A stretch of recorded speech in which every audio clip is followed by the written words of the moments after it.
B-Boy Bibo. B-Boy Bibo. Bibi, minsan ka na bang nagkagusto sa isang tao na pakiramdam mo ay may gusto rin sa'yo? Pero wala kang magawa para siguraduhin kung pareho nga ba talaga kayo ng damdamin. Wala kang paraan upang alamin kung meron nga rin ba siyang lihim na pagtingin. Kumbaga sa krimen, wala kang ebidensya kung sino ang salarin. Parang loto na hindi mo tiyak kung sino ang mananalo. Dahil hanggang haka-haka at pagbabakasakali lang ang pinangahawakan mo. Ngunit sa iyong kutob, tila ba nababasa mo kung ano ang kanyang nasa loob. Sa bawat niyang galaw, may pagtingin kang hindi makabitaw. Ang layo-layo ng pag-asa mong tinatanaw na balang araw, magkakaroon ng siya at ikaw.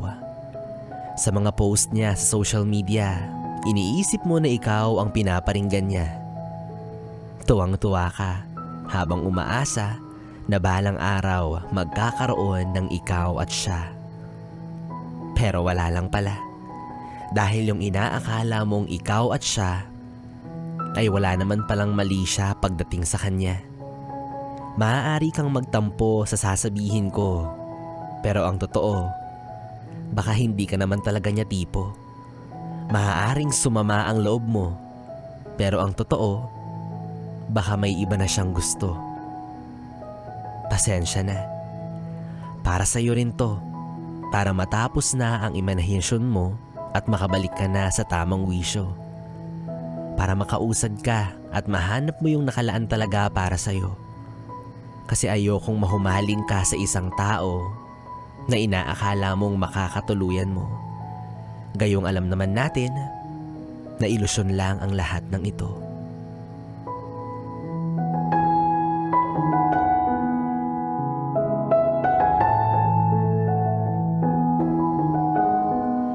Ayon. Gabi na pero gising-gising para sa mga taong assuming dahil never kang makakatikim sa kanya ng pangarap mong lambing. Basag naman to si B-Boy Bibo. Talaga, babasagin ko yung fantasy mo sa gabing ito. Ha? Yes, pre, na B-Boy Bibo pa rin ang iyong kapiling para sa ating tuloy-tuloy na BB Time hanggang mamayang alas 12 dito sa 101.1. Yes, FM. Solid. Oras natin, 10:37.